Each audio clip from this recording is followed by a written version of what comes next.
Well, what do you want to talk about? Wrestling. Wrestling is good. Why do you do that? Oh. Why not? It's fake. Wrestling's not fake!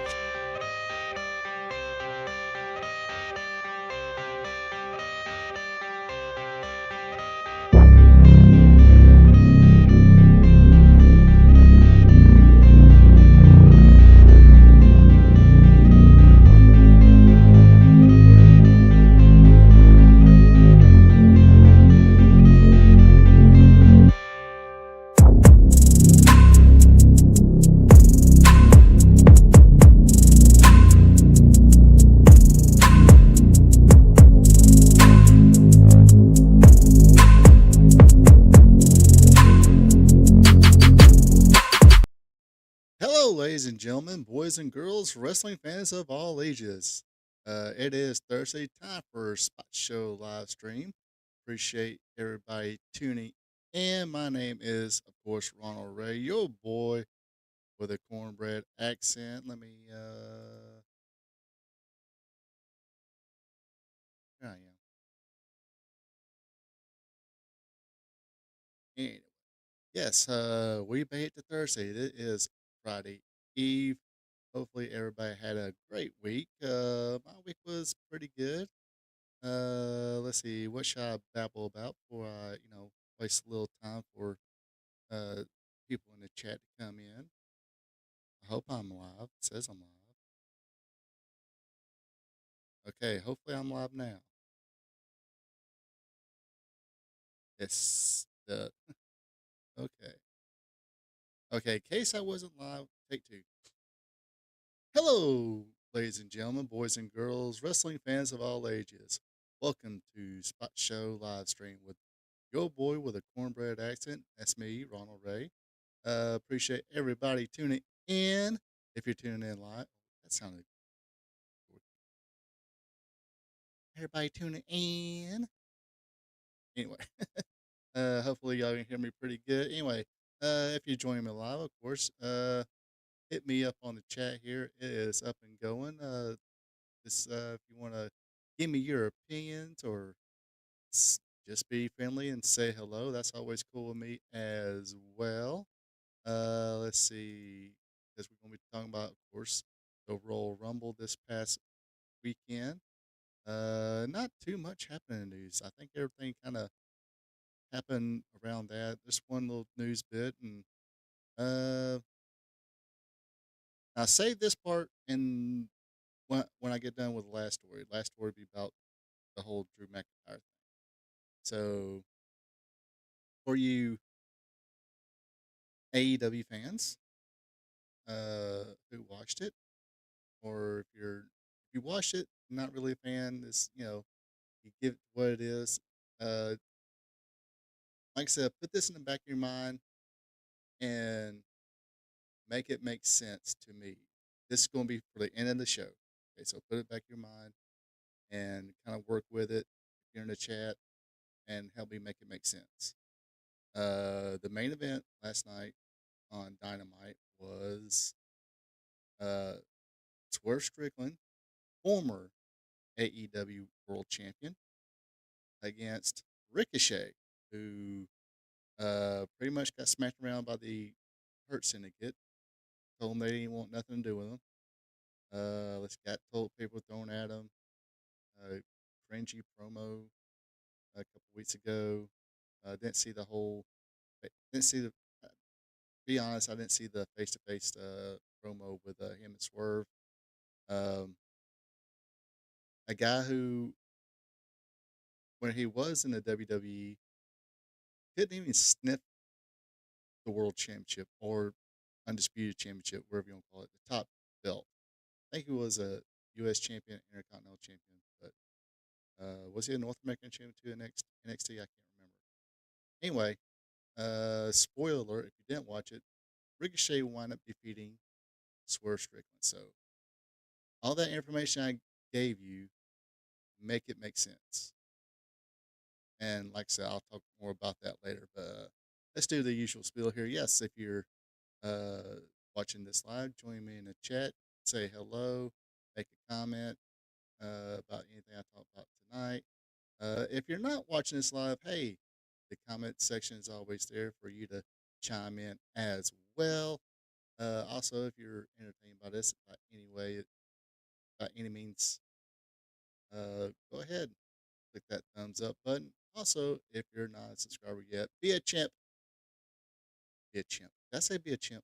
Be a champ and click on that subscribe button. That would be greatly appreciated. Joking, what is on this fine Thursday? I'm on right now. What else would you watch on Thursday? Cosby Show? Sorry, this ain't 1985. Yes, my week has been all right. Monday was kind of rocky. Tuesday, a little less rocky. Wednesday, today, and just today. Yesterday was busy. We picked up another site here in South Carolina, but it's a small Jim and Nick's barbecue. So, uh, basically, fix a slab, pour the slab, proof roll, couple concrete pours, all that. Not nothing too big. But anyway, let's see. Anything else I need to get to before we start talking about the news here? Up on what is up? What is what is up on this fine Thursday? Oh, nothing much. I'm up and wide awake. I'm drinking Coca Cola today, so that'll perk me up a little bit. But anyways, let's see. So yes, usually Thursday nights in the '80s, the Cosby Show was on. Uh, let's just say that this before we all knew that he was he is what he was. Anyway, we're not here to talk about that. We're here to talk about the great sport of professional wrestling. Yes, I said sport of professional wrestling. Anyway, I kind of mentioned, was it last week or week before last? I mentioned Evolve. WWE might relaunch Evolve. Well, it is going to happen. Premiering March 5th. Can't read it right there, but I think that says 8 p.m. And it's going to be on Tubi. Of course, Evolve, like I mentioned a couple weeks ago, was the promotion that Dave Sikowski, uh, last name, he worked for Paul Heyman and ECW one time. Or Video helped start up Ring of Honor. Was the main booker there. Then I guess he just left. He left or had a mutual parting. I forget the time, but he had left Ring of Honor and started Evolve. Of course, if I read it right, if I remember right, the right way when I was talking about it the other week, it was pretty much another victim of COVID. I think it went up and shut. Oh, it might have been a little before that. It might have been 2015. For some reason, I'm thinking 2015. I got shut down.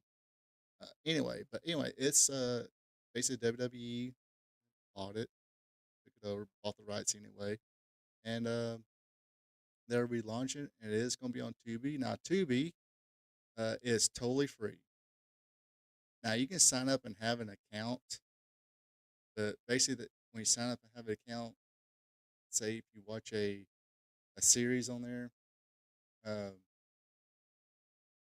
and say you watch 2 or 3 episodes, or say 3 episodes and a half, something, you can turn it off, turn it back on, re-sign in, and it'll half of the fourth episode still be there where basically it'll pick up where you left off.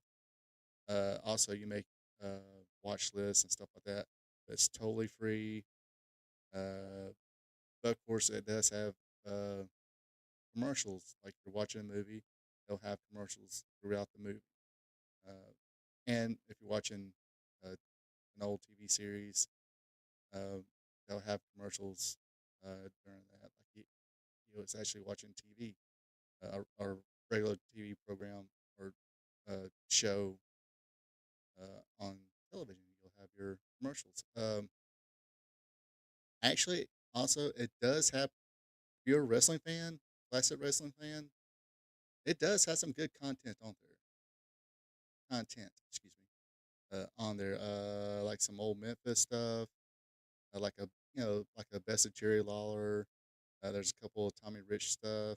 Uh, best of Portland. I think I've seen on there before. So it does have pretty good wrestling content. I think it has like AJ one of kind of like one of those AJ Styles before he was star type deals on there. I think they had the documentary 365 days.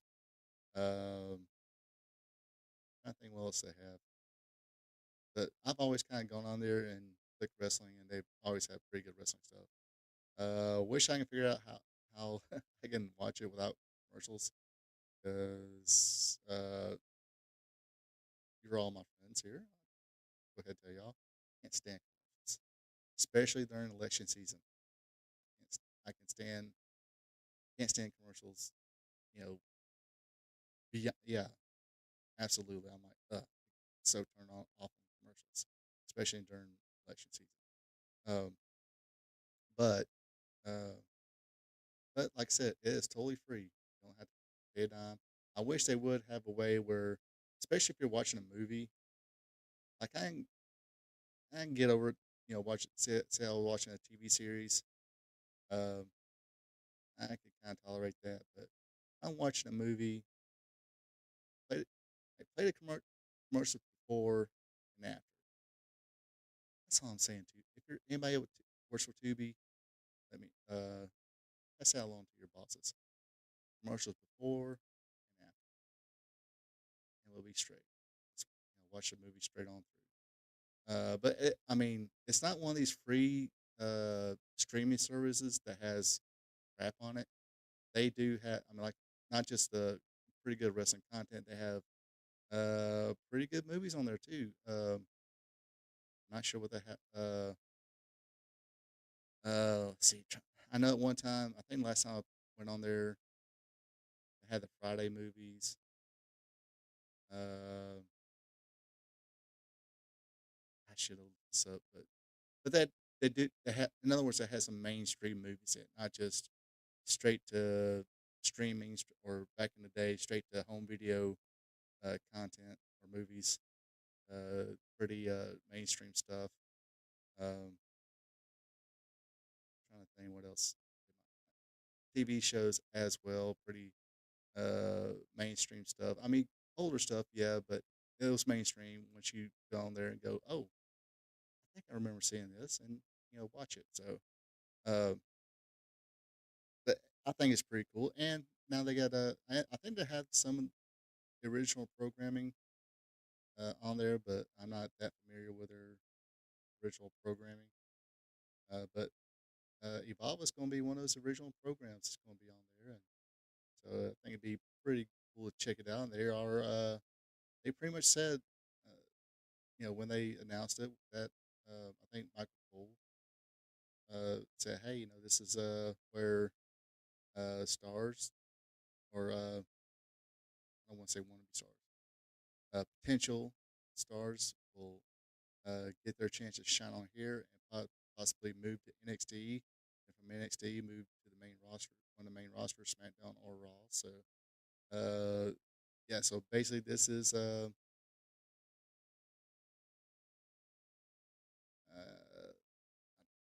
minor league, like baseball, like Double A, Triple A, maybe G League. If you watch basketball, NBA G League. It's probably a little more better talent though. But again, it's not everybody's not going to get on there.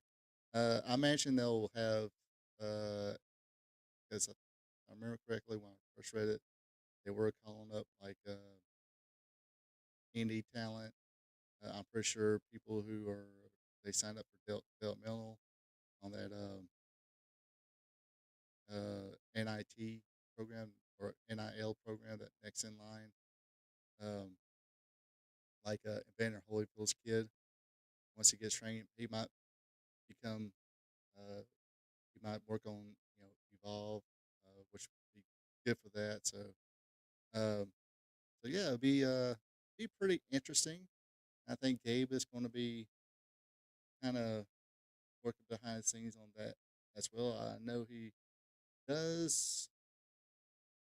I think he is one of the people in creative as far as NXT and one of the main rosters. I think, but yeah, interesting stuff. So yeah, let me know if you guys gonna be tuning in to Evolve on Tubi.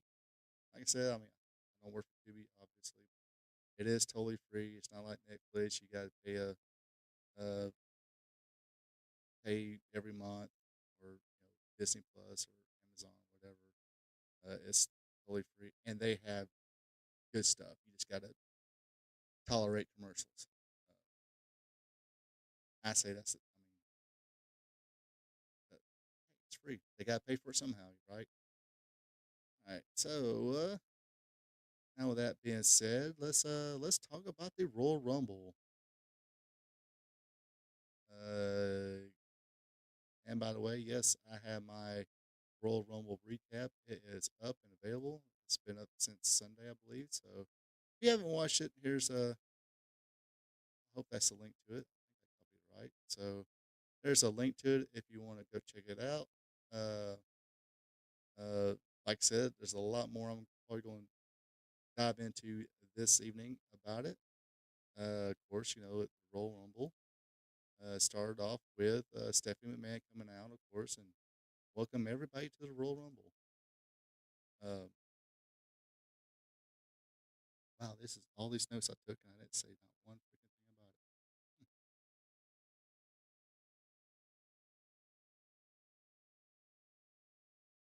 it. Okay, so okay, let's go back to 2 seconds. There were wrestlers featured in a teaser trailer for like NXT stars Wendy Chu, Brinley Reese, Kaylee Armstrong, as well as WWE ID prospect Sean Legacy, Brad Baylor, and Jake Cartwheel. I've actually seen Jake. Anyway, like I said, sorry about that. I had all these notes and didn't even read not one of them. I just shot from the freaking hip, literally. Anyway, um, get talking about the Royal Rumble here. Let's see. Of course, kicking off the Royal Rumble was the women's Royal Rumble, and of course, just like the men's, the winner of the women's Royal Rumble either can face the WWE World Women's Champion, which is Rhea Ripley at this point, or the NXT Women's Champion, or the WWE Women's Champion, which is Tiffany Stratton. Um, Had a few surprise entrances. Of course, Jordan Grace. She, like we mentioned last week, she is fully contracted wrestler now for the WWE. Thought she was supposed to be hanging out with mommy this weekend, but I guess either she left the party early, or maybe she brought her mommy with her. Either way, it was cool. She got a good reception. Uh, Trish Stratus, again, another good reception. I don't think anybody was thinking uh, Trish would be in this year's Royal Rumble, but she was, along with Nikki Bella. Nikki Bella, she was the entrant of the Royal Rumble. Uh, she got good reception. The women I mentioned before, they all got good reception, but the biggest pop was Alexa Bliss. Um, she got a huge, huge. Uh, that was one nobody expected. Uh, joking. Damn, I missed Steph. Started when I first participant came out. Didn't catch it. Start at 6. Oh, okay. See, I didn't watch it until Sunday morning. Um, so I didn't catch the pre-show. Of course, I fast forward to that. But yeah. Here's my notes about Alexa Bliss. Alexa Bliss made a significant turn at the Royal Rumble 2025, marking her first match in over 2 years. Her comeback was met with a enthusiastic response from the fans. That's calling it lightly. They blew the roof off when she came out. I don't think AJ Lee could have.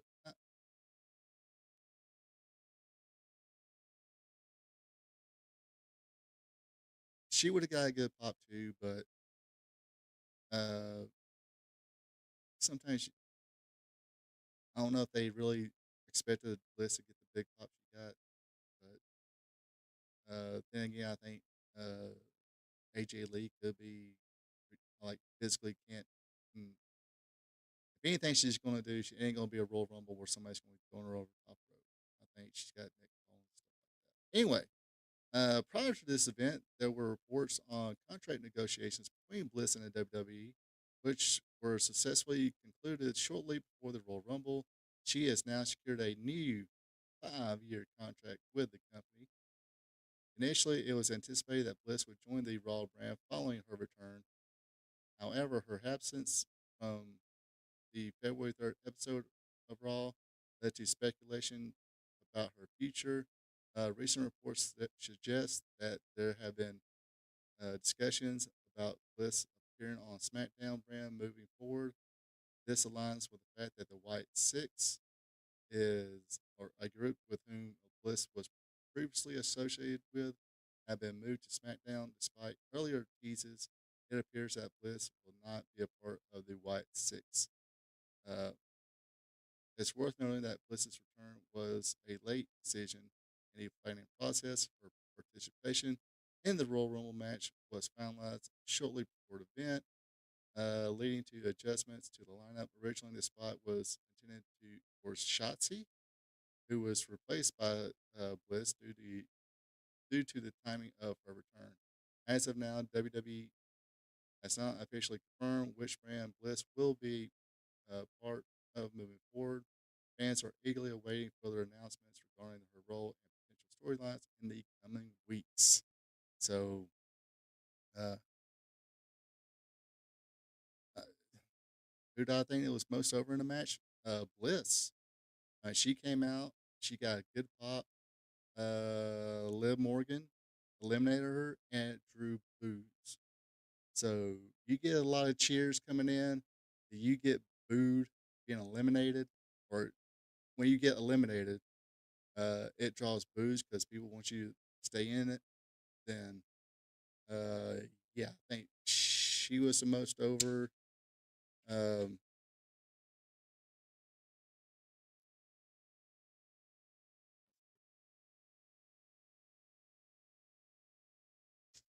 um, trying to think. I mean, Jordan Grace, she's got a good reception. I believe the people who watch TNA are huge fans of hers. Trying to think who else. Um, Io Sky. Uh, People love Io Sky. I think a lot of people would love to have seen Io Sky win it, me included. I'm a huge fan of Io Sky. I think, uh, and I think she drew some boot, which her elimination came part of that when all those ladies was in the uh was on the apron. Then Nia Jax kind of eliminated everybody. I think Chelsea. I think Chelsea was pretty over to be a heel. Yeah, Chelsea. Yeah, Chelsea's very over. I think they made the right decision putting the women's United States Championship on her from the get go. But I mean, nobody really. Uh, I think it's just her character's over. I don't think anybody was really sad that she lost. Uh, I think people are more entertained by her antics in the match. Uh, Now, I'm not saying if she won it, it would gotten a huge pop, but her being the United States Women's Champion, pretty much that tells you she wasn't going to win. And I think everybody pretty much knew who was going to win it. Even I predicted last week. It was Charlotte Flair. Charlotte Flair won the thing, eliminating Roxanne Perez. People seem to kind of dig Perez as well. Um, uh, Zoe Stark, I think, made a good showing. She had one little slip up. It's fine. But uh, Zoe Stark, yeah, she's another one of my favorites. I mean, she is really good in getting. Yeah, she got a little bit of booze, but it wasn't as much as I forgot who did she. Well, no, people. Eh, if I remember correctly, it was it was a little bit, but as I think people were kind of more entertained by Piper Niven accidentally eliminate her. Yeah, but I think people like her character more. But yeah, it wasn't as many boos as when Alexa Bliss. I mean, Alexa Bliss got eliminated, and of course she got eliminated by Liv Morgan. That added to it as well. Nobody, fans are definitely not okay. She's a heel. They're playing along. They're booing her. So, uh, but yeah, as far as Charlotte winning, I have no problem. Uh, Now, what I would like to see, yeah, I've been fine if Chelsea had won it. I've been fine if Alexa Bliss has won it. I would have popped if Io Sky would have won it. Uh, who else? I mean, I know Zoe Stark or nobody from or Shayna Baszler or um, the Bill. I know they weren't going to win it, but yeah, I'm really I'm a bigger fan of the tag team with Zoe and Shayna Baszler. I don't know why they're not getting a shot, having some matches with Bianca Belair and Naomi, or Bianca Belair and Jade Cargill. Um, that could be a tight freaking feud right there, in my opinion. Um, Especially if you want to try to elevate your uh, female tag team championship. Oh, hello, Brenda. Didn't mean to skip you, or did I skip you? Anyway, but yeah, I mean,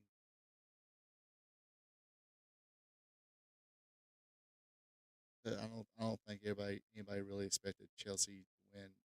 It, especially knowing that she's the United States United States Women's Champion. Kind of like a Valkyria. It's like, she's not going to win. But like I said, I have no problem with Charlotte. I was about to say Charlotte Webb, Charlotte Flair winning. Uh, I think the internet rumor BS is going to be was going to be her and Tiffany Stratton, which would be cool. Um, Her and Rhea Ripley, Ripley Flair 3 could be really good. First two matches they had with each other were really really good. Last one arguably stole the show. Uh, I mean she's the queen. I mean Charlotte Flair not at least uh, part of that part of that championship, like number one contender somewhere, is basically like somebody telling her dad Ric Flair to cut his hair off, put an earring in his ear, and call himself Sparkus Ric Flair. Uh, Anybody knows that? Anybody remembers hearing that story from somebody, let me know. But yeah, uh, and like I said, to all the, I don't want to say, I mean, I get it. It seems like when Charlotte's in there, when she comes back, she's wrestling the title picture, but she's Charlotte Flair. Uh, her and Asuka, great, great reviews. Her and Rhea Ripley, great, great reviews. Uh, Flair with Bailey, Becky, and uh,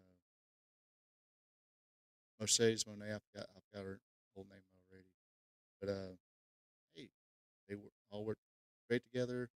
The first female WrestleMania main event, Flair, Becky Lynch, and Ronda Rousey. It was a good match. I think people were kind of winded, tired by the time their match got in there because everybody else. I think that was the same year that Kofi Mania was going on, and pretty much all the fans got what they wanted. So, and fans always, did want Becky Lynch to win. She did win, so it wasn't no big surprise. That finish was just horrible though. Somebody screwed up on that one, but other than that, it was a great match. Uh, I mean, Charlotte put Rhea Ripley over, so she might do the same for Tiffany Stratton, or she might beat Tiffany Stratton. You got to remember, Tiffany Stratton's still young. She can. Her losing to Charlotte Flair is not going to hurt her one bit. I think she's over that much. Same can be said the other way around. If Charlotte Flair uh, jobs to Tiffany Stratton, it's not going to hurt Charlotte not one bit. You know, maybe in another rematch she'll win it again, but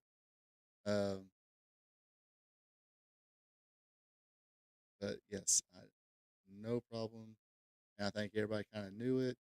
You read on the little social media, internet fans, like when people say, "Hey, who do you predict to win?" A lot of them said CM Punk and Charlotte Flair. Uh, some people said Drew McIntyre, but the constant was Charlotte Flair. Everybody knew she was going to win. So, and come Monday, she was doing a promo, and people were booing her. Fine. They paid good money to boo her, and when again, whoever she faces, she's going to probably have easily one of the top five matches of the whole weekend, not just night one, night two. I'm talking about the whole weekend, including your NXT. She's going to have one of the top five matches. Her match is going to be top five, guaranteed. All right.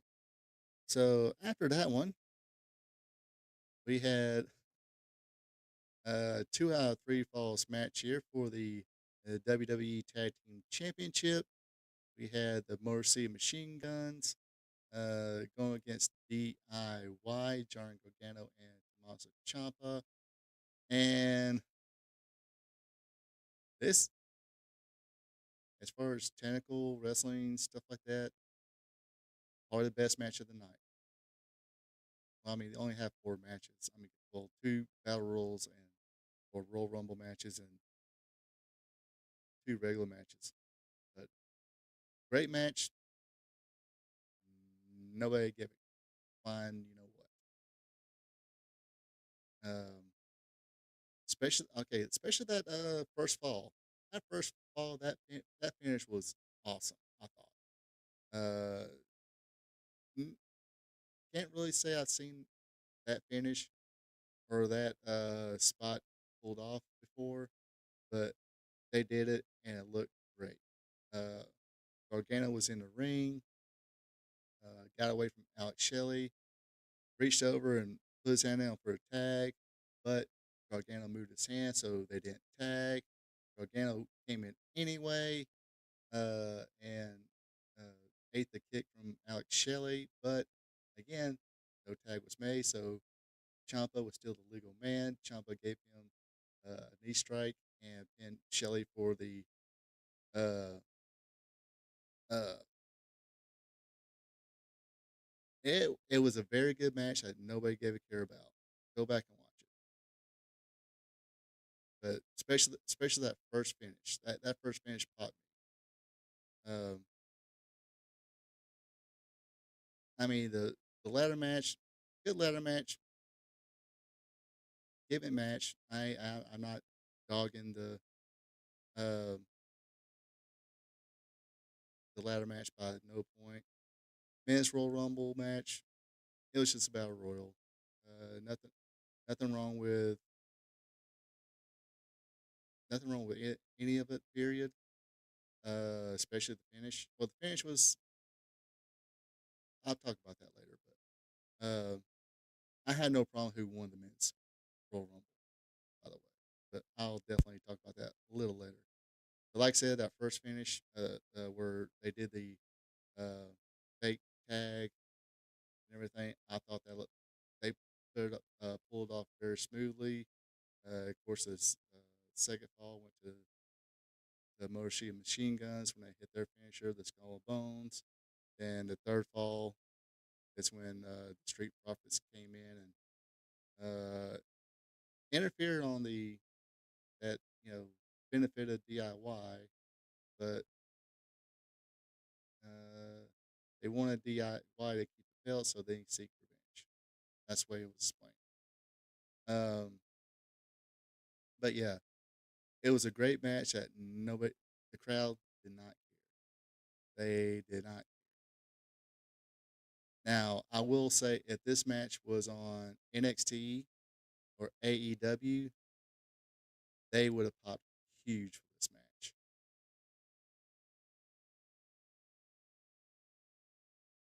I mean, they would definitely been uh, they they would have responded to this match way better than the WWE. I'll give them that, and maybe TNA too. I haven't, like I said, I haven't watched TNA forever. See, of course, the next match was a ladder match between Cody Rhodes and Kevin Owens. Had both the Queen Eagle Championship and the Undisputed Championship suspended above the ring. Uh, and like I said, good match. It was a brawl. It was a fight. Uh, Kevin Owens, he was a brawler.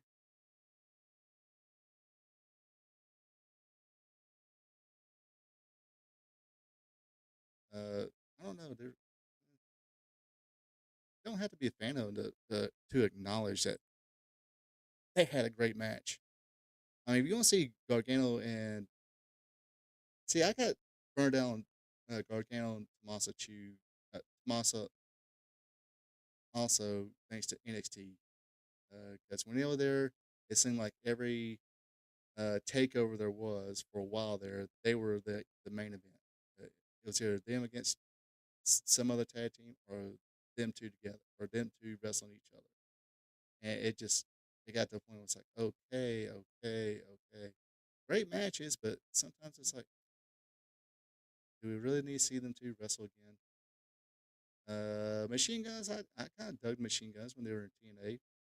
I mean, they had good matches with the Young Bucks who were going by Generation Me, but say if this match took place in AEW or NXT, maybe TNA as well, it would have got a good pop.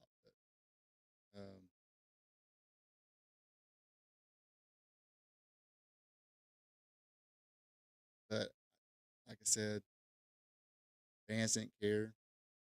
Uh, I mean, they did a few golf claps here and there, but other than that, um, nothing big. it's probably the best match you ever see that nobody gives a shit about. But yes, this match, like I said, good ladder match. Kevin Owens, being the heel, had most a bigger percentage of this match than, of course, there was that brainbuster from the second rope to the ladder that brought everybody out, check on them, and Sami Zayn. Of course, Sami Zayn didn't interfere on nobody's behalf. But then Cody woke up, busted Kevin Owens open. Uh, Kevin Owens came back after a shot to the Webos. And yeah, it could be the vanilla midget factor, why it would got over. But again, like I said, my opinion, very good match that nobody cared. Or that crowd did not care. It was probably a popular match, which really sucks because here they are trying to push tag teams, and then people complain that, oh, where's the tag team title match with anybody? Well, this is a reason that not too many get on pay per view because nobody cares. Um, and me personally, I'm not a fan of the War Raiders. They are this generation's Nasty Boys. A little more athletic than the Nasty Boys, but as far as they can actually move in the ring, but as far as anything else, it's one of those like the Nasty Boys. It's like every time Nasty Boys went somewhere, they got a push. Whether it be the smaller promotions like South Atlantic Pro, uh, Dusty's PWF, then WWE or F, WCW, name it. They got pretty. The best match Nasty Boys ever had was against the Steiner brothers at Halloween Havoc. That's the best match I've ever seen the Nasty Boys in. Now they've had garbage matches with big street fights and brawls with Cactus Jack and Kevin Sullivan. Yay. But doesn't compare to that match they have with the Steiners. Um, but yeah, this ladder match, it was good. Of course, Kevin Owens was going for that package pile driver on the table. Uh, Cody countered that with an Alabama slam through a ladder that was set up between or laying on top the edge of the ring, edge of the commentator's table. Owens went right through it, and all thing Cody had to do is walk back in the ring, climb up that ladder, and grab the championships. You see Kevin Owens in a bit of a mess there. There's his buddy Sammy. And of course, I guess since Sammy didn't understand the assignment and didn't help Kevin out, he got attacked on Raw on Monday. But Cody's still a champion there. Let's see. Now we get to the main event of the Royal Rumble, and that was the men's Royal Rumble. Good one here. It was that Rey Mysterio drew number one, Penta drew number two. They had a good exchange. I think Penta lasted the longest out of anybody in that match. I think, if I remember correctly. One little slip up by Penta though. Everybody kind of caught it. It did look like both feet had already touched the ground, but not saying what. But I've been on. I seen an independent show where they had a battle royal and somebody kind of slipped up and kind of pushed the guy who was supposed to win back in there. The referee kind of helped him out from both feet not touching the ground. I just sat there and looked at it, and the ref saw us, and it's like, I was close. I was close. But one feet might touch, but not both. I think a lot of people do. Uh, but I think it's the John Cena thing where they're making of course, I mean, you're gonna have your internet people who, even though they cheer this guy from sun up to sundown, then once they win, they want to bring him down. Me in particular, I was not a big John Cena fan. I didn't like the white rapper gimmick, but I guess it worked for him. But I think he is in the kind of the John Cena mode where, and let's be honest, I think well, cause somebody pull off being the white meat babyface that they were looking for at that time of John Cena. Probably not. I mean, Randy Orton, he's done been a heel, switched a couple times. Batista, he tried it. It worked for a while. Then everybody's like, you know what? This guy's not that great. But I think Cody. I mean, you look at some of the stuff he did in Independence uh, when he was trying to figure himself out. He did great. Uh, I think Cody would be a great heel. Guess what? Within 2 or 3 months, if that, within 6 months, people will be cheering for him again. Because I mean, he can be a good heel. Like I said, go watch some of his promos when he was in a. Sorry about this. I'm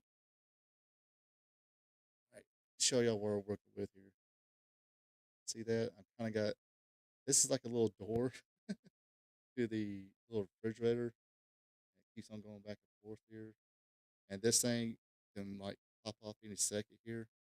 So I'm really working with some highly professional stuff here. So if you see me kind of playing with this and kind of keep it up, or hear a little bump like that's why, because I'm trying to keep it somewhat straight. And of course, I got the mouse right here, and I'm right-handed. I guess I could try left-handed. I wasn't a switch hitter in baseball. Didn't play baseball. Um, but we'll see that. See, there's where that good potential is. He's got the suit, he's got the name, he's got the pedigree. Uh, like I said, if you're a good chance, go on YouTube and watch him be a heel. If he can be that heel in Independence and TNA, then like I said, within 6 months they'll be cheering for him again. Um, but I think they are. My initial impression would be like, okay, if you turn, I almost want to say he's kind of in that. They're making a lot of money off of him being a baby face, and I think he's doing the make a wish thing and stuff like that. But I think I've seen heels do that too in the WWE lately. They don't. I think one of them kind of got who to. I'm in Solo Sokoa, maybe one of the Samoans. But um, I mean, you got Roman Reigns as a babyface now.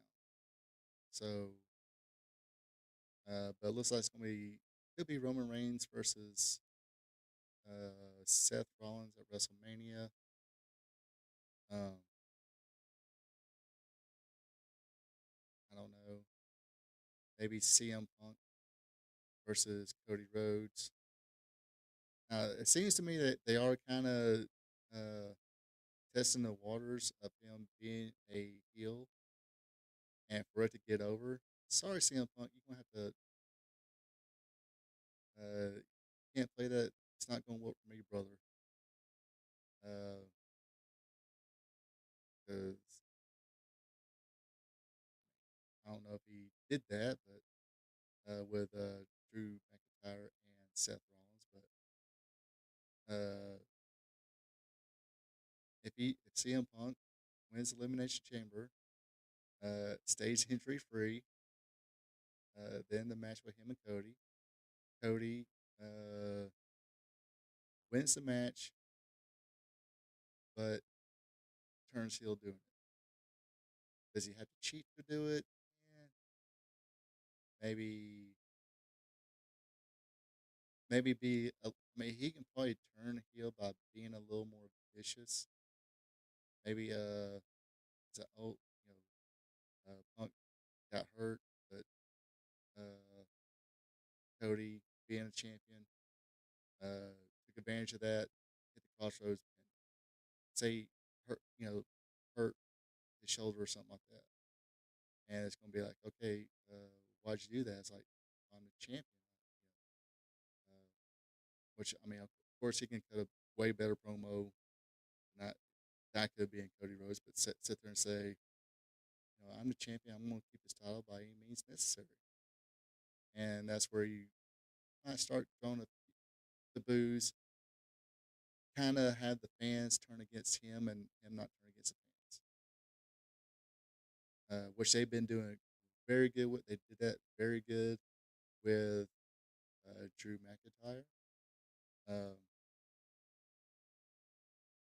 and I think they can do it really well with Cody Rhodes. But if Cody Rhodes does the type of heel promos he was doing at Independence and in TNA, then guess what?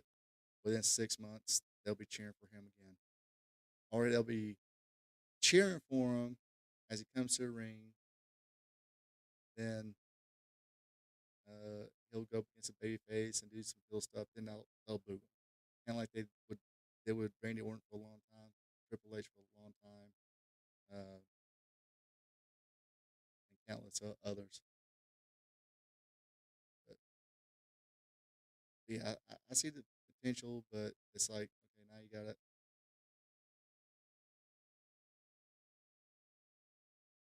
now you got that problem of who's going to be your top baby face, who's going to be there every week or on SmackDown every week. Because let's face it, Roman Reigns is not going to be there every night. Um,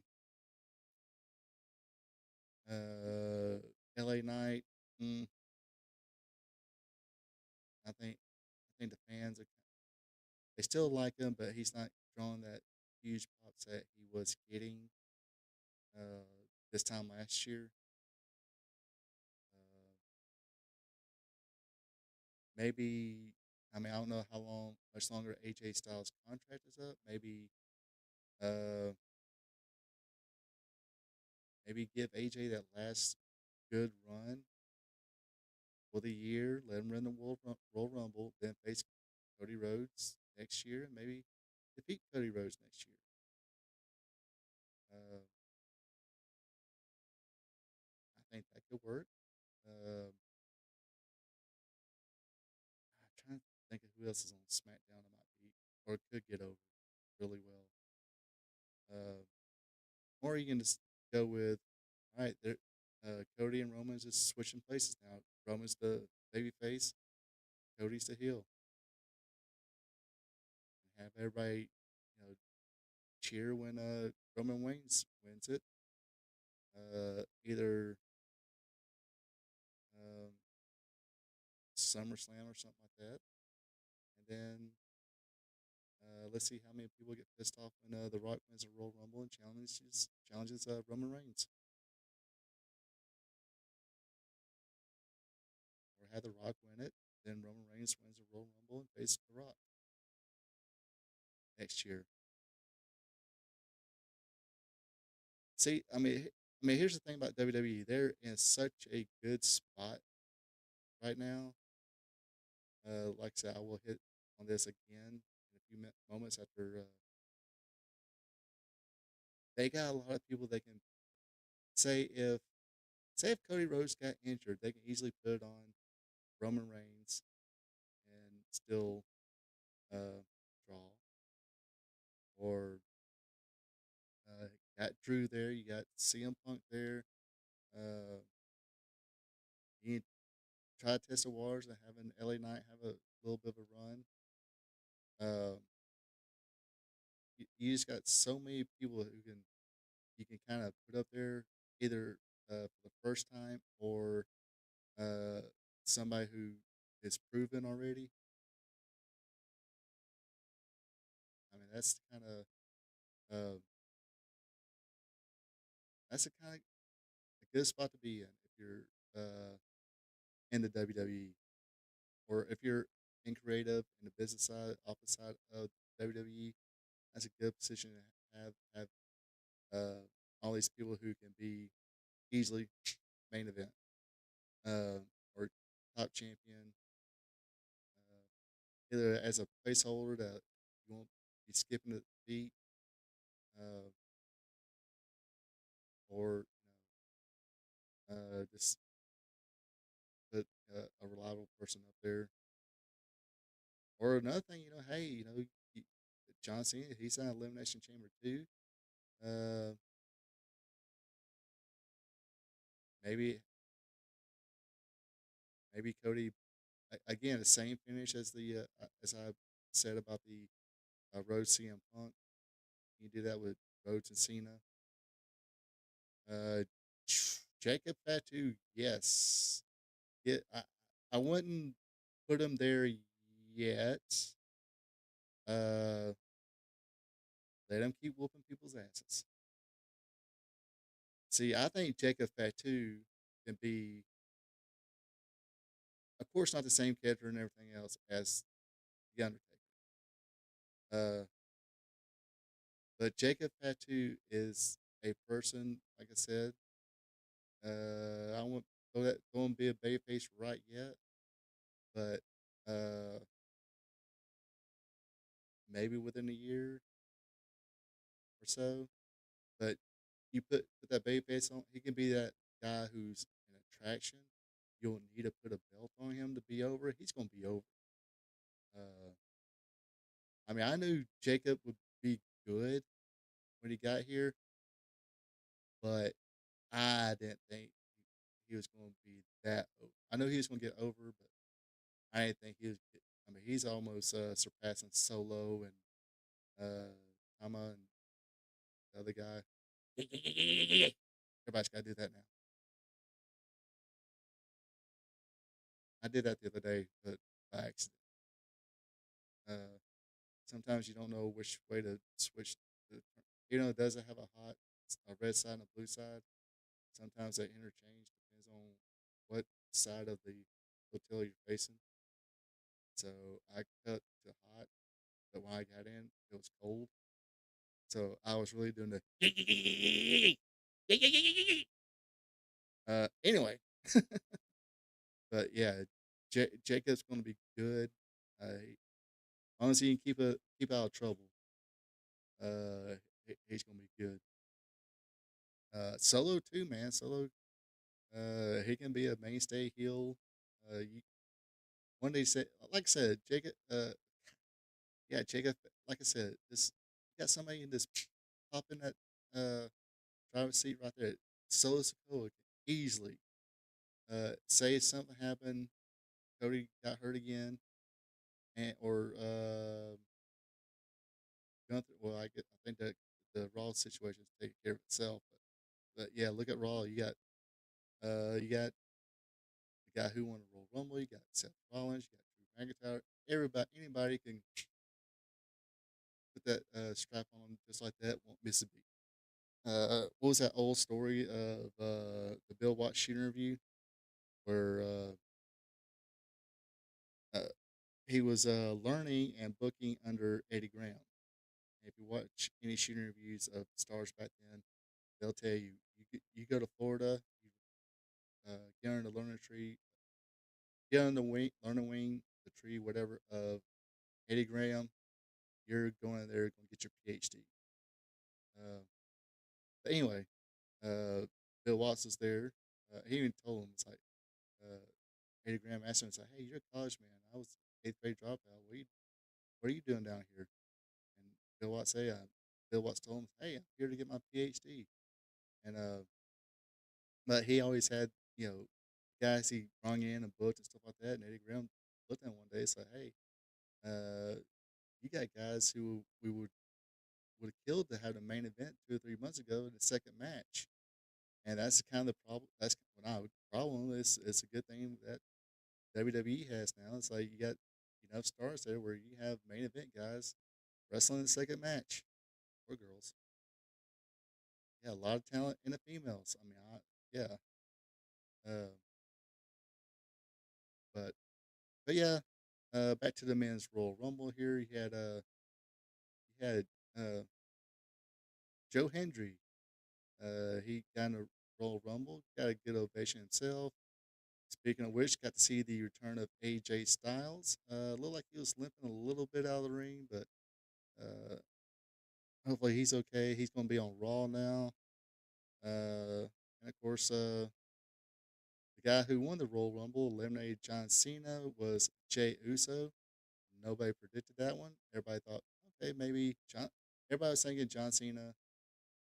The three top names I was seeing popping up as far as anybody's predicted stuff. I think I predict. Who did I predict? Didn't I predict CM Punk? I think I did. But was the kid say that wasn't in my bingo card? Yeah, Jey Uso. I don't think was in my bingo card. I can't even remember if I even mentioned his name. Uh, but hey, this is what the fans want. I had no problem with this. Dude's been getting getting over for like a year now. Crowds dig him. He's selling merch. Uh, and it's supposed that the when they first reestablished the WWE World Heavyweight Championship, that's supposed to be the Working Man's Championship. Somebody's going to be there every week. Jey Uso's done. He's already done that. Just like Seth Rollins did, just like Damian Priest did. Sometimes Gunther's he don't wrestle every show. He'll make an appearance, but the way Gunther is, his character and everything, the superior wrestler, the ring general, whatever. With the no, I want to say yeah. If he was Ric Flair, he'd be saying that he's wearing $2,000 suits. So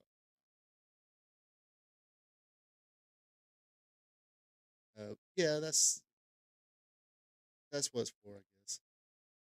Yeah, because I mean, you had the what was it, year before last? You had the Usos against Kevin Owens and Sami Zayn for night one. Uh, Cody and Reigns on night two. Uh, then last year you had, I mean, Cody and Rollins against Rock and Reigns night one, and Cody and Reigns on night two. They got double main event money for that, main event bonuses for that. But yeah, uh, sometimes you got to do things that elevate people, and Jey Uso's deserved it. I think he's had way better matches in the past year that were way better than that WrestleMania match against Jimmy. Again, when I talked about it last year on the WrestleMania recap, uh, even before that, I said this could be a show stealer, but not going to really call it predict it's going to be that way because sometimes you put brother against brother and they don't always have good matches. Matt Jeff Hardy, Matt by himself, Jeff by himself, or anybody have a great match. Them together, Rick and Scott Steiner, Rick Steiner, match with anybody good. Scott, anybody good. Them together. Uh, who else was it? Somebody else. Well, Stardust and Goldust. Their first match together. Their AEW match. Okay.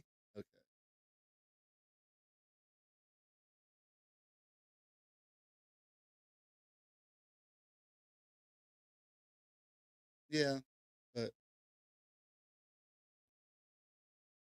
um,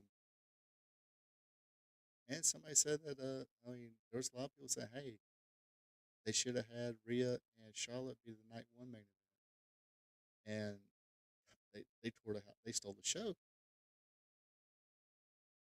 That was Charlotte Flair and Rhea Ripley stole the show. Go back and look. You see a lot of these. They'll say it, but Jay's good. Not the best on the mic, I mean, even before the match between him and Jimmy last year, he was starting to have pretty good singles matches, and now he's got a lot better with singles matches. He's going to be in there with Gunther, uh, which uh, not even a broomstick. Put me in there with Gunther. He'd have a good match with me. I can't work for shit. But it get huge pop because I know there would be plenty of people at home wanting him to chop the crap. They would cheer for that. But, uh, but that's just how good Gunther is. I mean, Gunther, he's always had good matches. And I mean, look, this is sometimes what happens too. I mean, John Cena wasn't exactly the best worker in the world, but once they put the title on him, they put him with Randy Orton, who was getting great, Edge, who was really good at time, and countless others against John Cena that started elevating his game, having better matches, and of course, these people were probably calling the matches. Um, I like Monday night. I was talking about the Ludwig Kaiser and uh, Penta match. I was like, you can you can almost see that Ludwig was calling the matches. So, and he called a great match uh, with Penta on Monday. But let's see, joking. I see Jay kind of like Cena, not the smoothest, kind of lunky, but hello curse. Yeah, and he is. Uh, now he's probably not as smooth on the mic as Cena was, but dude is freaking over. I mean, look on Monday night. I mean, there's all this supposed people that went on YouTube and click the thumbs down button on Jey Uso win. I don't know what the number is now. I should have looked up before I started it. That should be a drinking game too. But hey, what was it? 15,000 people in that arena. Every one of them. I didn't see a boo. I see a lot of eating, and it did kind of suck. He did get it. I even said something on the Raw recap. It's like, yeah, you got the you deserve a chance, but he's not really won anything yet. He just won the World Rumble. But hopefully he does win the World Championship because by golly, if I mean nothing against his ability or anything like that. I'm just not a fan of his. Sami Zayn. They let Sami Zayn beat Gunther. They can let Jimmy defeat Gunther. Ain't like you can't let Gunther win it back. Some you know 2 to 6 months from now. But again, I will say, I mean, and they got talent rising. Ron Breaker. Uh, tell me the fans do not like Ron Breaker. He's getting there, and oh my god, and I love how they're. You mentioned Jacob Fatu earlier. I love how they're just teasing Jacob Fatu against Ron Breaker. I mean, you know Triple H is seeing dollar signs on that. Having them face off against each other and not touch each other like they've been doing. Um,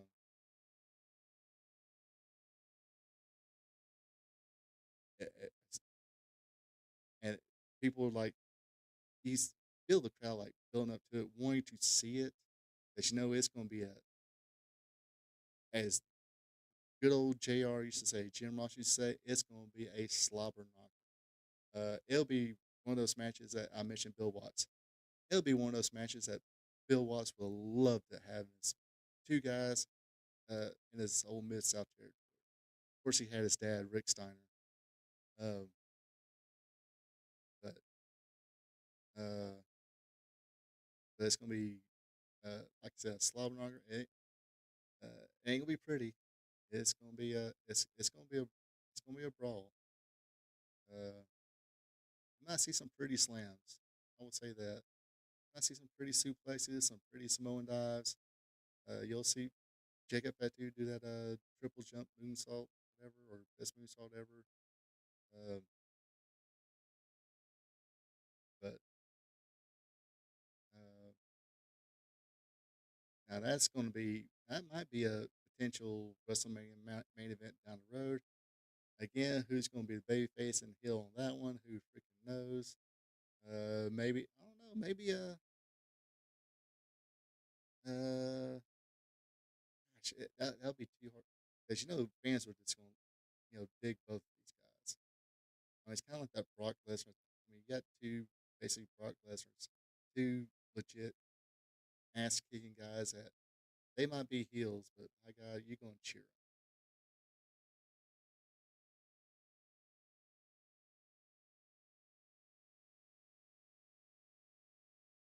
Forgot about Braun. Man, all I could think about Braun was Goldberg while watching him, but done right. Well, Braun is a whole lot more athletic than Goldberg. I mean, Goldberg was a legit athlete. He played football, but I just don't see. Well, I did see Goldberg do a backflip one time. There was a match on Nitro, I think it was. He was in a match with Glacier, and of course Glacier was Ray Lloyd doing the Mortal Kombat martial arts gimmick, and Glacier tried to sweep the leg, and Goldberg did a backflip to avoid getting his leg swept, and crowd pop. Which I probably can't. I gotta be careful because I got copyright hit a few times uh, last week. It's because of one of my. I don't know if it was from this intro or my raw recap intro, even though I did the same intro, and usually they have when it gets uploaded and everything, they'll say they'll do a copyright, look up whatever, and said nothing wrong with the no problems with the copyright. I got the exact words, but yeah, man, don't sleep on Braun. I mean, you got two young cats right there are about to be stars. As far as your talking about pure like heel, that don't really want to compare him to. I guess you can kind of compare him to like Miz or Tully Blanchard, but uh, that conniving, pesky, arrogant heel. I don't know how old he is, but Ludwig Kaiser, that kid can work and piss people off at the same time. He is going to be a. I got a feeling he's got the potential to be a number one heel. Um, but see, I mean, this is this is a good problem for the WWE to have. I mean, you got old reliables, you got up and coming, and you got you hella potential, up and down. I mean, sitting in NXT right now, you got potential. I need to start watching it. I like to see how Lexus King is doing now. If he's improved any in the ring. Supposedly he's improved for his mic work and has really soaked up the Lexus King character. Like I said, I haven't watched that. I just kind of read stuff. Like to see if he. I'm really curious to see how he's progressed now that he has now uh, people to coach him along. Unlike where he was at, I mean, I'm pretty sure he probably got good advice from independents, whatever. But we're about to get an AEW here in a minute. But as far as knowing how to coach young talent, what's the word I'm looking for? develop young talent. They ain't there yet. Nowhere near it. Anyway, speaking of the Royal Rumble, apparently somebody was pissed off. Legit pissed off. Supposedly legit pissed off. That was Drew McIntyre. Drew McIntyre was reportedly so frustrated after the Royal Rumble elimination that he completely skipped the WWE's official after party, according to Fightful Select. While most of the roster celebrated the massive event, McIntyre was nowhere to be seen, a clear indication that his displeasure with how things unfolded. A source of McIntyre's anger appears to stem from the errant movement by LA Knight, which allegedly disrupted the planned sequence for his elimination alongside Damian Priest. WWE has not officially named Knight as the cause, but he is the only one being linked to the issue. Uh, Backstage, McIntyre was reportedly yelling and cursing about the mishap, and his frustration escalated to the point where he stormed out the arena before the match was even concluded. WWE has since reached out to him, and while some within the company are attempting to downplay the situation, sources indicate that his frustration is seen to be something that can be tweaked and rectified. However, McIntyre's discontent is not limited to the Royal Rumble botch. Reports suggest that he's also unhappy with his current creative direction leading into WrestleMania 41. WWE has penciled him for a feud with Damian Priest, which the name I didn't even mention one. But McIntyre reportedly feels that given his performance in 2024, he deserves a more significant role on the grand stage. This is not the first time McIntyre has outspoken about his frustration. When CM Punk made his WWE return, McIntyre was initially unhappy with the situation, though the two eventually managed to work together. While WrestleMania approaching, McIntyre's frustration could lead to a major shift in his creative uh, trajectory, uh, or potentially a bigger fallout. So, yeah, apparently, now I don't know how thing was supposed to go down. I don't know. It's supposed to be one of those uh, uh, Drew and Damian supposed to go out together. Then when LA Knight kind of got in the way, it kind of messed that up, and this was supposed to lead to because I mean, you watch this Royal Rumble, you kind of see where uh, a lot of things are going. This they're already setting up the Mania matches. Um, so yeah, I mean, apparently it was supposed to be used to kind of start a feud between Drew McIntyre and Damian Priest. Damian Priest is none of those names. I mean, he won the Money in the Bank, won the World Championship. I think he was kind of a in between guy, but he did all right. I mean, there's some matches that were not great of his, but the crowd definitely has gotten into him, digs him, even way more now after he left the Judgment Day and everything. Uh, let's see, but apparently that's supposed to ignite the feud between him and Damian or Drew McIntyre.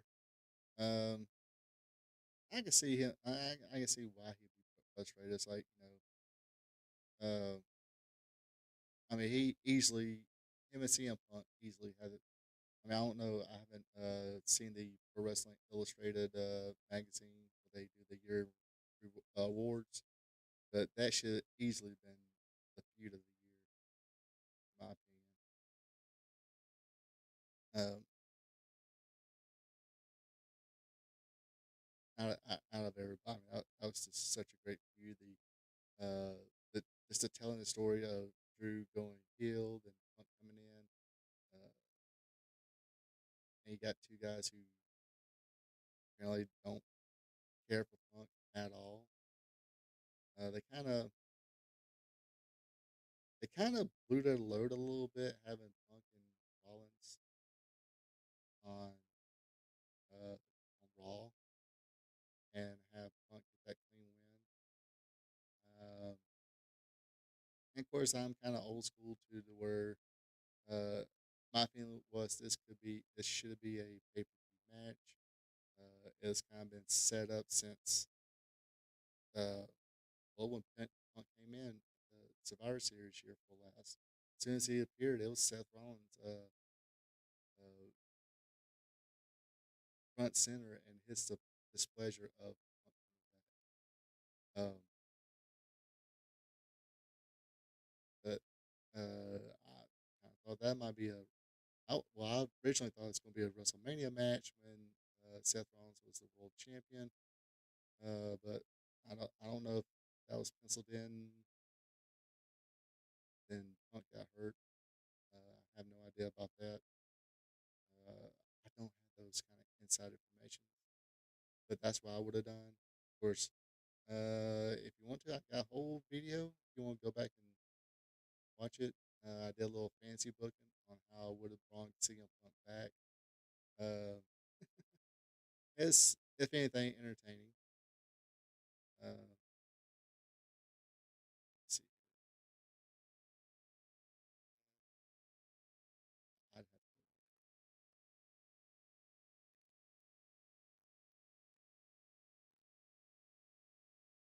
see if I can find it. But the thing is, like I said, I mean, he unfortunately when he had his WrestleMania moment, it was during COVID. I mean, I did the last, I guess, live premium live event pay per view. What you call it was the Royal Rumble that year, and man, people popped huge for him. He, dude worked hard for it. Let the WWE got better and came back strong. Been overlooked.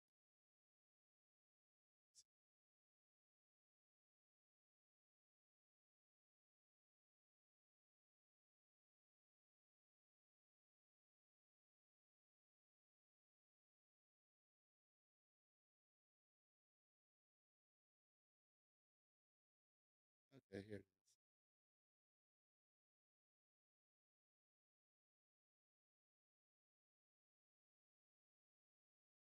So if you want to go back and watch it, like I said, I'll put it here in the comments. Oops. I'll put it here in the chat, the link to it. Now this is when the rumors of CM Punk was starting.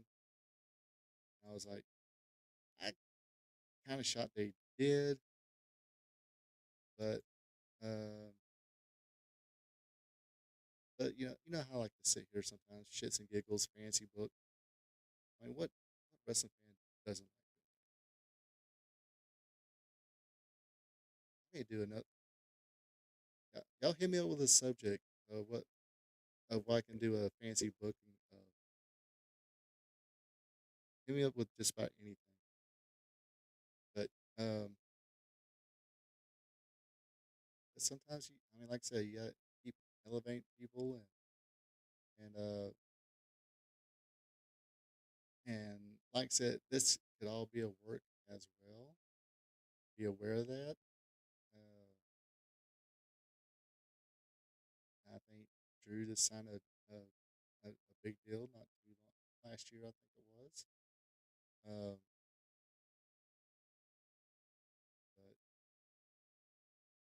but I can understand. It's like I mean, sometimes art does imitate life. Life imitates art. So it kind of we should see what develops in this situation. But yeah, that's all I got for. Uh, yeah. Anybody else in the chat? Make this make sense to me. Okay, you got a guy you push to the moon, put a short uh, rocket on his back, pushed him. He became your world champion. Lost it to a ex WWE guy in Ryan Danielson. I get it. It was probably better for him to do that transitional champion thing because apparently there's this great idea they have for the Death Riders, and Death Riders are taking over. We're taking over. Um, and what's better for Ryan Danielson? He's going to retire anyway. Let him be that transitional champion because you can always build Swerve back up. Then, of course, Swerve gets put in dispute again with the Rhinestone Cowboy, Adam Page. Uh, so you had a white redneck burn down a black dude's childhood home. Uh, then pull his gold teeth out and put a needle through his mouth in a cage match. Didn't see no virtue signalers complaining about that, but it is what it is. So Adam Page, AEW independent guy. Okay. But since then, it's been uh, Bobby Lashley, who pretty much Swerve got a little bit in, but it was mostly dominated by Bobby Lashley. And then this Saturday, or last night, Wednesday, he had a match with Ricochet. Ricochet, who has uh, been booed, and I don't think it's the uh, he's a heel. We don't like him, but I think people are kind of like, oh, we can understand why he didn't make it up the ranks of the WWE. Uh, Not a good promo guy, kind of cringy. Uh, now that could be the part where he's uh, trying to be a character, trying to be. I believe the guy's name is Andrew Tate. Go look him up. As long as you don't, Andrew Tate, you just gotta take it with a grain of salt. I think he's one of these guys that men should be men and women belong in the kitchen or something. I'm not saying that's him, but uh, he's kind of pro masculine kind of guy, which turns people off. Uh, Toxic male, toxic masculinity, uh, and supposedly that was the character that Ricochet was kind of wanting to do, but who knows? Got like I said, the Hurt Locker, excuse me, Hurt Syndicate didn't want nothing to do with him. It's like, no, we don't really want you. Kind of smacked him around, embarrassed him. Had fans throw toilet paper at him. Like I said, even when he was in the WWE, I don't even think he sniffed the WWE Championship, Undisputed Championship. I think he was U.S. champion. Don't know. He might have been, yeah, I think he was Intercontinental champion. Yeah, he was Intercontinental champion, I believe, when Gunther beat him. Yeah, I think Gunther beat Ricochet, and Gunther kept that Intercontinental belt for until last year. Um, so yeah, former WWE got national television beat your world champion. Uh, as the as Conrad, what's his name? Conrad Thompson. That's Conrad Thompson. Say who booked this shit? Now I can see again. This is national. Now they did kind of do it out, but Swerve went for the Swerve stomp, and I guess Ricochet was blocking it, and that's what caused him to uh, get hit. Swerve got hit in the elbows. It was a low blow. The ref didn't see it as intentional. It wasn't an intentional low blow, so therefore, match kept on. Ricochet hit the spirit gun, and got the clean. I mean, if that's the story they're going with, it was in defense that he got crotched. Then Ricochet beat your world champ. Ricochet, who got toilet paper thrown on him, had other WWE guys didn't care to have anything to do with him. Storyline, of course, but now he's on national TV, cleanly beat your world champ or your former world champ. Now, why? Now they were having a kind of a tense feud. Ricochet came out, did it, acting with scissors and used those scissors to, point at the throats to AR Fox and Vince Nana. Um, but first of all, I think this should have been a pay per view match. Another pay per view match where uh, they gave away basically for free, um, which means they should use a natural match to build up for it. Maybe end it in the spots, and either a big brawl or Ricochet could not beat him, so therefore he did something kind of yeah, he's over, but you have done nothing to elevate Ricochet to this point. Uh, yeah, he might get his comeback, but you have done nothing to elevate Ricochet even to think about beating your former world champion.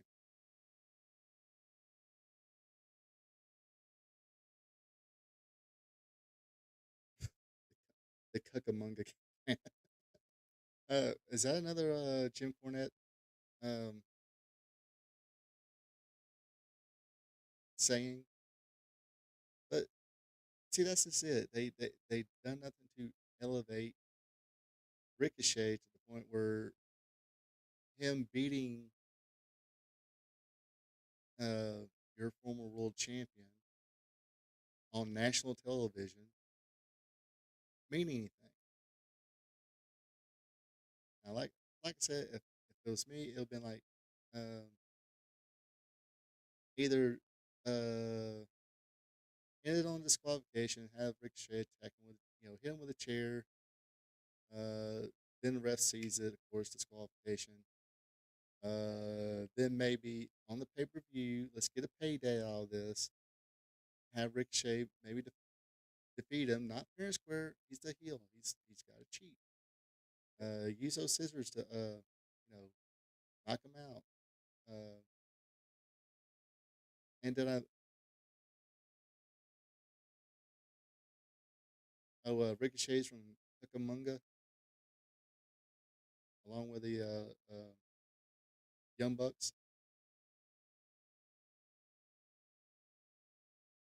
As a there's another YouTuber here. Let me find her name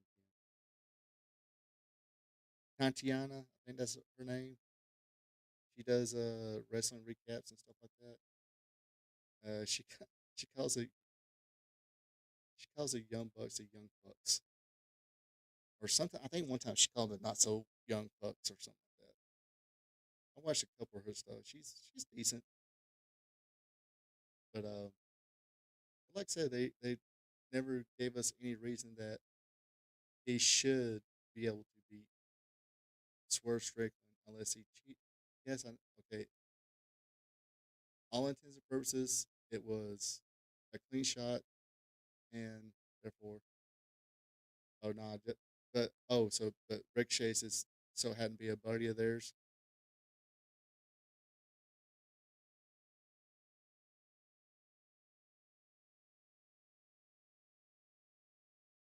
which I mean they all wrestling in the Northeast and Japan and all that.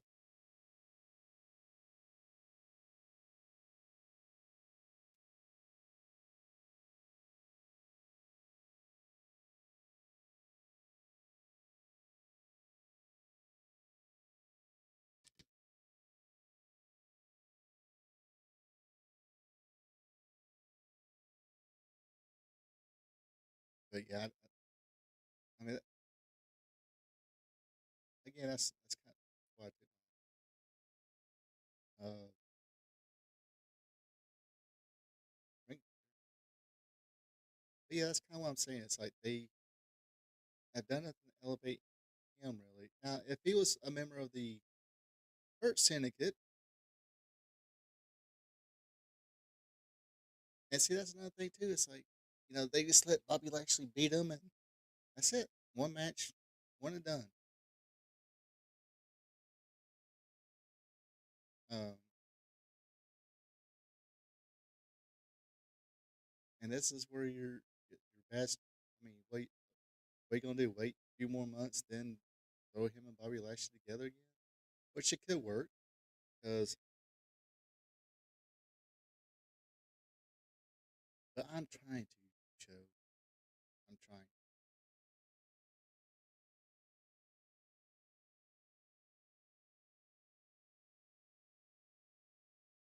because there's no way in hell that I can, with all the money that's poured in that company, they can't find somebody who is can book shit. There's no reason somebody like me can sit here and go, "Hey, I think this and this and this could be better." Oh, the PWG, but yeah, there's no way that somebody like me can go this and this, this and this and this could be better, and to the point to where I'm saying like, yeah, that shit could be better. Hire somebody.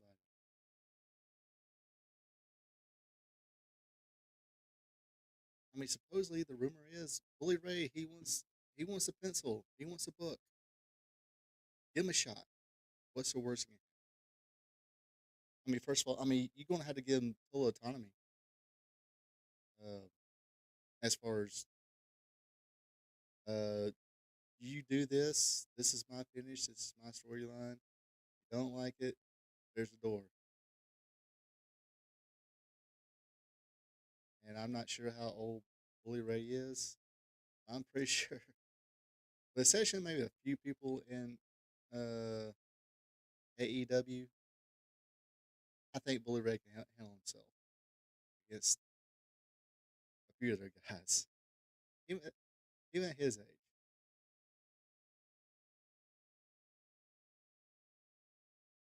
Um, but I mean, yeah, I mean, like I said, you got money, Tony Khan.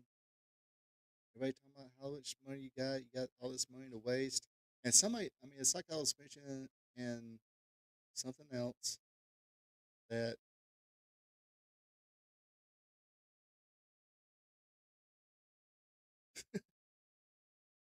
AEW is about wrestling. Okay, uh, let's have some wrestling then. Pro wrestling has storyline. All sports, if you don't look at it, if you really look at it, they all got some kind of storylines.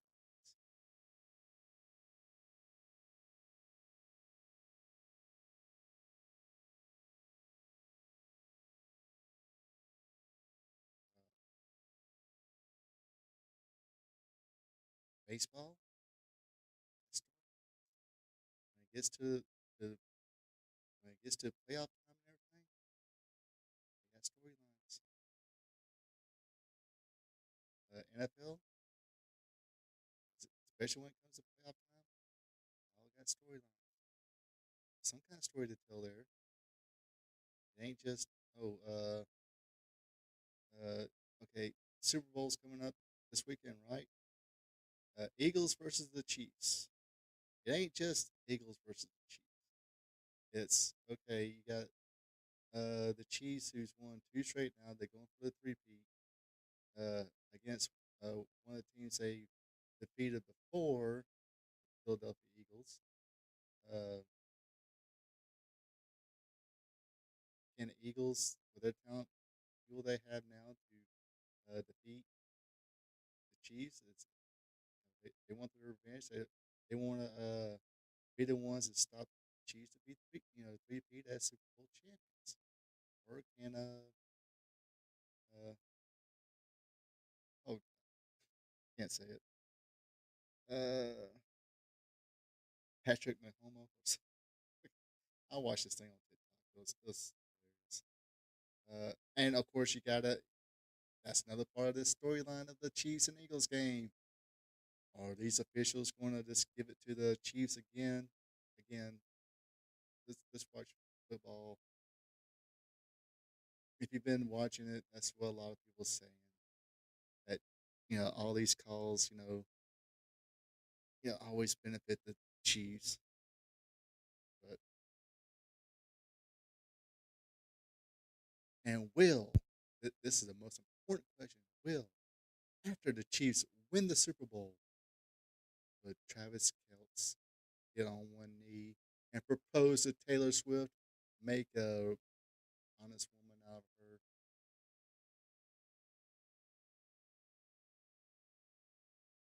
her? How did so many adult matches get 5-star ratings? Because they were okay. Who was it? Is it Bruce Pritchard? Okay, I think it's Bruce Pritchard. Um, I forgot one of the one of the shows they were talking about one of the pay per views. I think one of the matches got like 3 stars according to Meltzer, and Bruce Pritchard like got 5 stars in the Tokyo Dome, or another match got 4 or 2.5 stars. That match was in the Tokyo Dome. Meltzer would have rated 5 stars. So I think there's something to that, especially when I looked at that list that you gave me, and I can see where that came from. Where it's like, okay, if it's not a 5-star match, let's just happen at Tokyo Dome. And I think I read somewhere where as far as all these 5-star rating matches, Kurt Angle's never been had a 5-star match, or not given a 5-star match.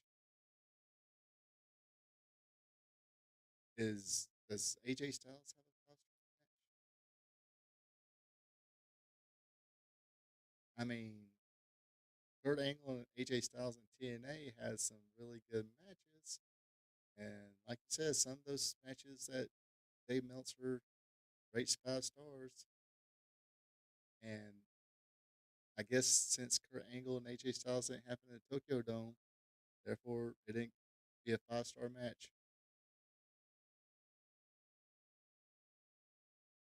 But I mean, I'm not going to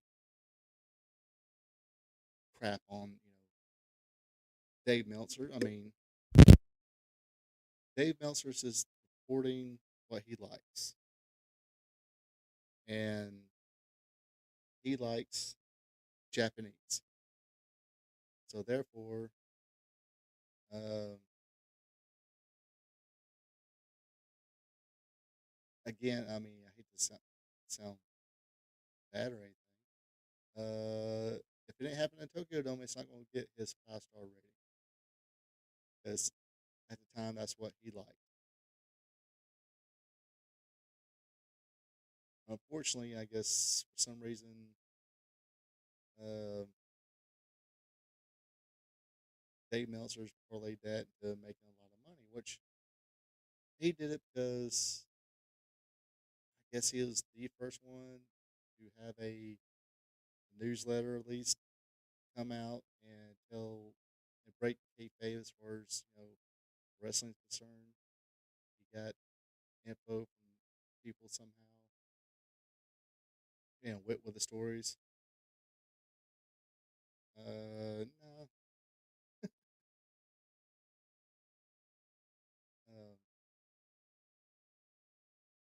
He might. Who knows?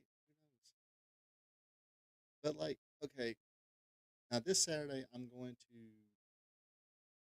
a wrestling promotion or independent promotion that I've never been to before.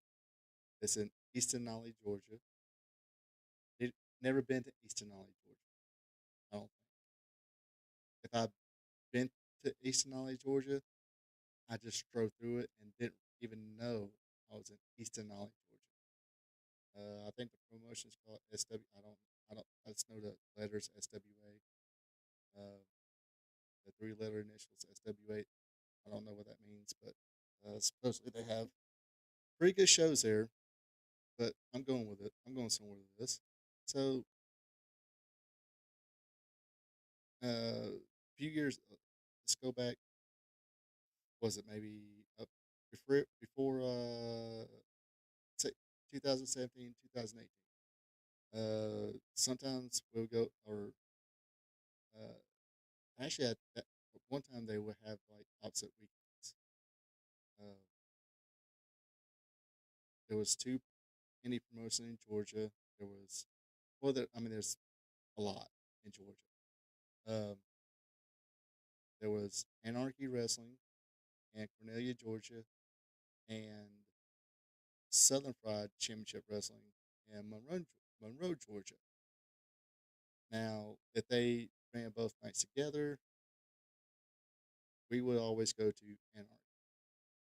Um, so, say if I was a Dave Mil- see, I'll get to it in a minute. If I was reporting and stuff like that, Dave Meltzer type, uh, I would probably put 5 stars on more Anarchy matches than I would Southern Fried matches.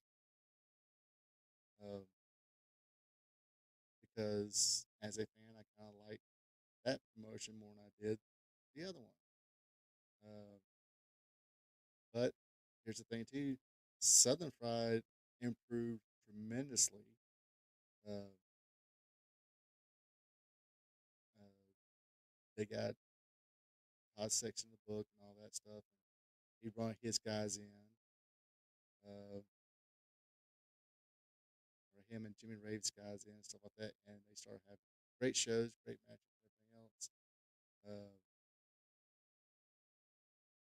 then toward the pandemic really killed Cornelius. They ran some shows after the pandemic. I think maybe for what was it? Maybe another year, maybe until it was a really old building on top of that, and the pipes got frozen and they busted, and now uh, whatever it costs to fix it won't be worth it. They won't ever make their money back. If somebody tried to buy that building, it's probably again uh, the way the rate real estate is even still now. Of course, it's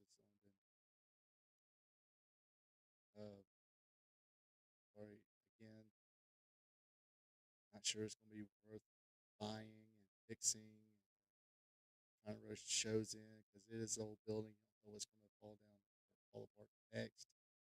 Uh, but Southern Pride did uh, so basically that's what I'm saying.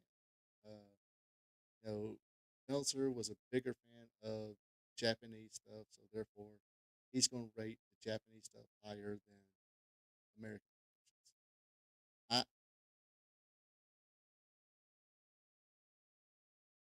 Yeah, yeah, that's why. Yeah, because I didn't run. Yeah, first run was in 2022, so they probably ran another. That's what I'm saying. They run like maybe another year after the or yeah, because I think they started trying to run normally in 2022. Then that when the pipes bust and all that, and they sold to a guy, and then I was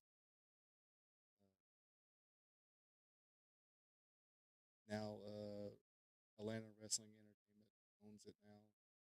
That's his name's Josh Wheeler. Heard of one. The same people who owned Pro Wrestling Evolution was in Kent for a short while. Then or Wheeler, heard of one, and what was his name? His last name Cantrell. Then kind of got left all to him. He tries to still book shows with no money, no money to pay guys, no money to pay building rent.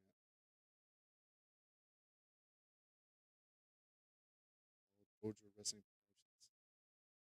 But yeah, I digress. I forgot when it officially ended, but even when they try to start running again, they had a decent crew of guys doing okay. I mean, they still had a Griff Garrison and Bo Buchanan. That's name. He's in the WWE NXT right now.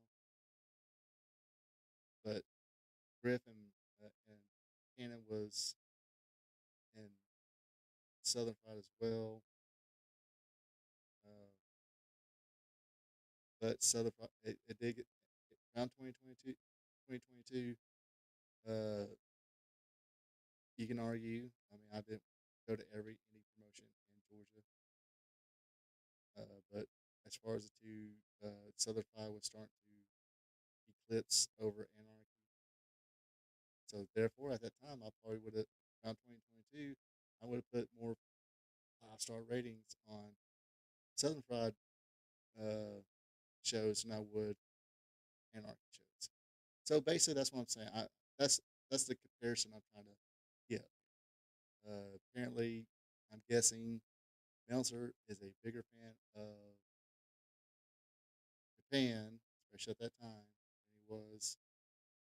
I mean, like now, it's obviously a bigger fan of AEW than he is WWE, and that's fine. That's cool. I mean, it's um,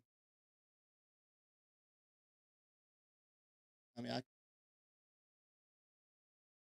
don't hate AEW. I wish they had a little more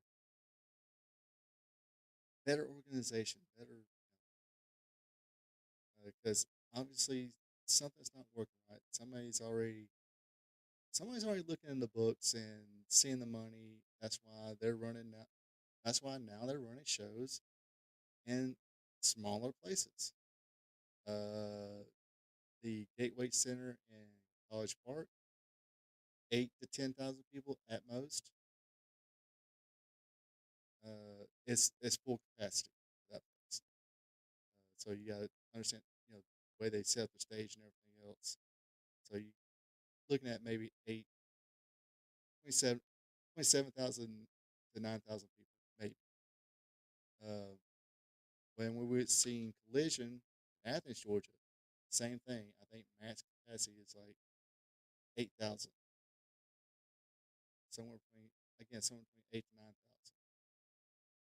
If you include, because you got to think a lot of the seats want to be taken up by the stage. Now they got the hard cam thing there too, so I guess they don't let nobody sit in the hard cam section. So, and then again, you got even after that, you still got seats.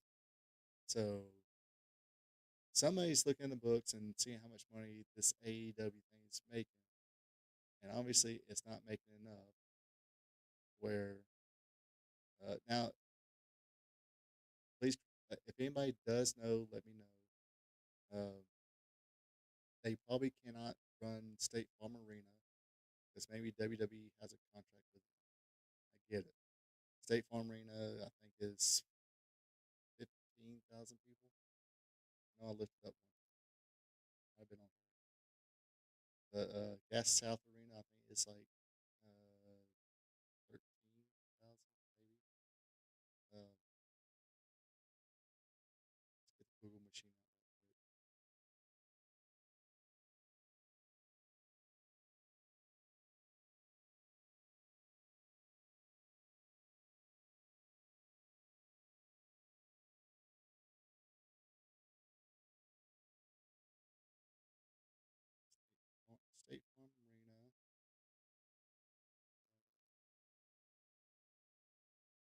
this is, of course, on Wikipedia.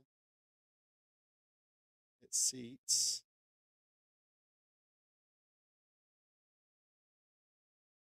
Let's see.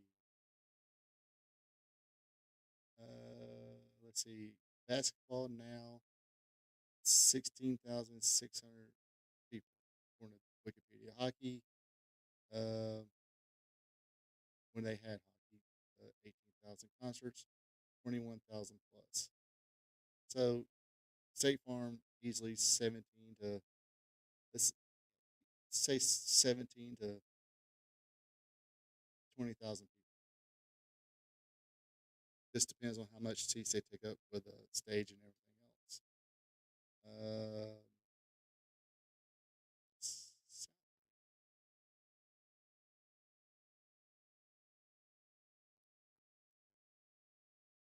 yeah, Gas South Arena is 13,000 seats. So I was a little off. So so they're going from just in Georgia, 13,000 seat places to 8,000 seats. They can't fill that up. So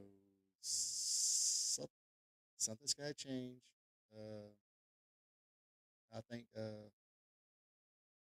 one day on Facebook somebody said something like that. My response was, "Hey, somebody's paying attention to the numbers, and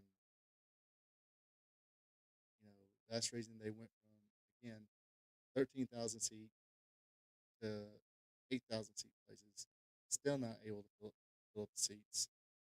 And I kind of predicted this, like, well, you got to remember, Turner Brock, AOL Time Warner,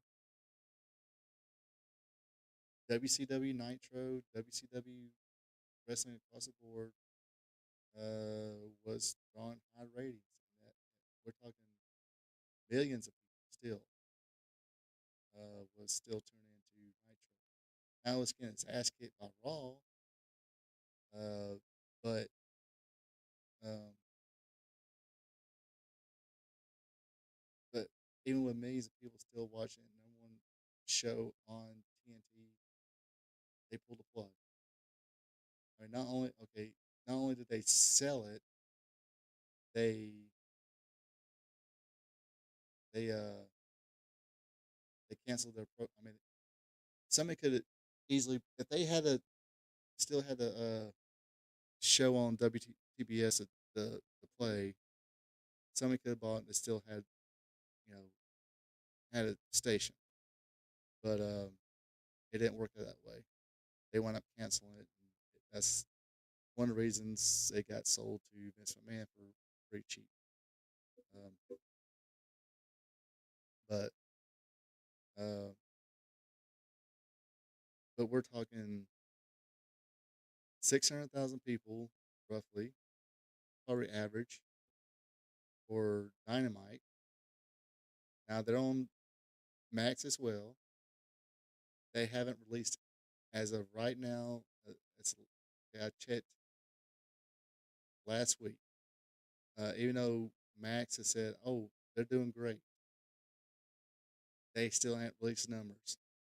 On the defense of that, though, a lot of these streaming networks, except for Netflix, don't really release numbers.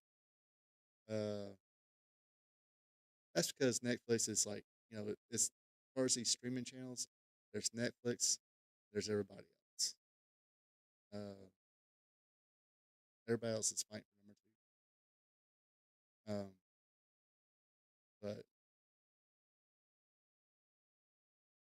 But yeah, so I kind of made a bold prediction. It's like, okay, I don't know. I think I think it's a 4 or 5 year deal or 4 year deal, option 5 or something. So I said, hey, they got 4 years to turn this thing around. And I made a bold prediction. It's like, if they can't reach an average of 1 million viewers, watchers a week just on Dynamite. I mean, See, it's hard to right now to uh, protect Collision when Saturday night's main event pulled in 1 million viewers on NBC on a Saturday night. So let's be fair. If they can start Collision 500,000, but Dynamite the main one, if they can't pull 1 million people, I'm talking about just on TBS. They can't pull 1 million people, maybe another 200,000-300,000 people on Max. I think Warner Brothers Discovery is going to. We're not doing another. You're not. We'll give you another deal, but it's going to be substantially less than our last deal because you're not improving. Giving us the same numbers we had before, and we gave you Max. We gave you a slot on Max, our streaming network, and you guys really ain't brung any buyers, obviously, or new subscribers. I ain't saying WWE has, maybe it has, but right now, I think last number I heard was 2.9 for this week.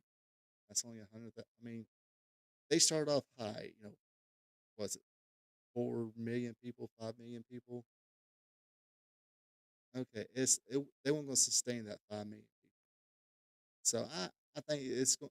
I think they knew 2-3 million people a week, maybe, which roughly around what USA would draw a week. So I think they kind of, and plus they're probably going to draw a little bit more worldwide as well. Um, so, uh, like I said, if they can't, just on TBS they can't draw 1 million people and get maybe 500,000 or way more than what they're getting now. I mean, even if they're getting 100,000 people, 700,000 really. With the talent they got, they should be. I've always said with the talent they got, they should easily be getting 1 million a week, but they're not.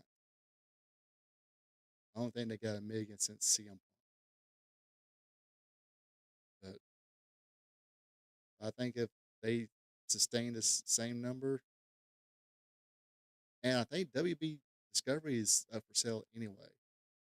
So not only did they got it to impress Warner Brothers Discovery, they got to start trying to impress a new buyer.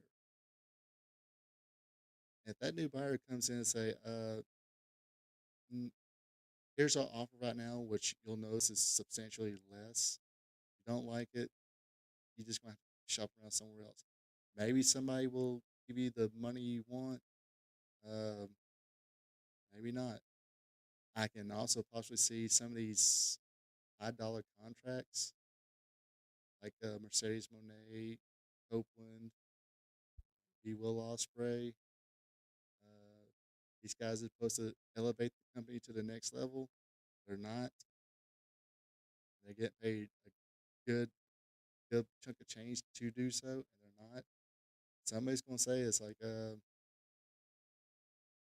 we can't. We might be able to match this number, but we can't. We really want to go less, but we can't give you any more. You can call. You can call Triple H, call TKO, see what they do. But as I explained this a while ago, they're stacked with talent, and talent can go in there just like that. As a kind of next person up. Anyway, I think that does it for me this evening. Joking, maybe they should rethink that Forbidden Door bullshit. Uh, yeah, it's not really a Forbidden Door. It's it's been done before. NWA done it. NWA went to Japan, done it. Or WCW, what are you gonna call it? They brought Tatsumi Fujinami here. They've always exchanged talent, so it's not really that forbidden. It's been done. Yeah, maybe not on paper. Anyway, like I said, that does it for me this evening. Appreciate everybody tuning in. Like I said, this will be up on the page, and you check it out. Want to leave a comment? Tell me how much I'm full of shit I am. Tell me. Or be friendly. Say hello. All comments are welcome. Also, if you do dig it, click on that thumbs up button. And like I said before, if you're not a subscriber yet, please be a champ and be a subscriber. That being said, folks, have a good one. Take it easy. And until next time. So long from the peach state of Georgia. Thank you for checking out our P2 Vision. Subscribe to our P2 Vision to watch Ronald Ray's content that covers the sport of professional wrestling from yesterday to today. His weekly content starts off with Wrestling Trivia Tuesday.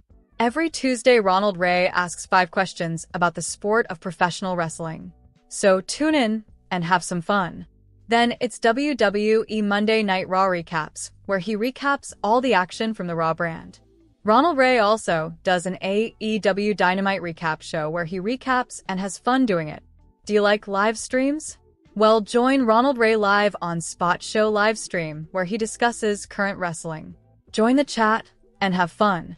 Spot Show Livestream is on Thursday nights starting at 8 p.m.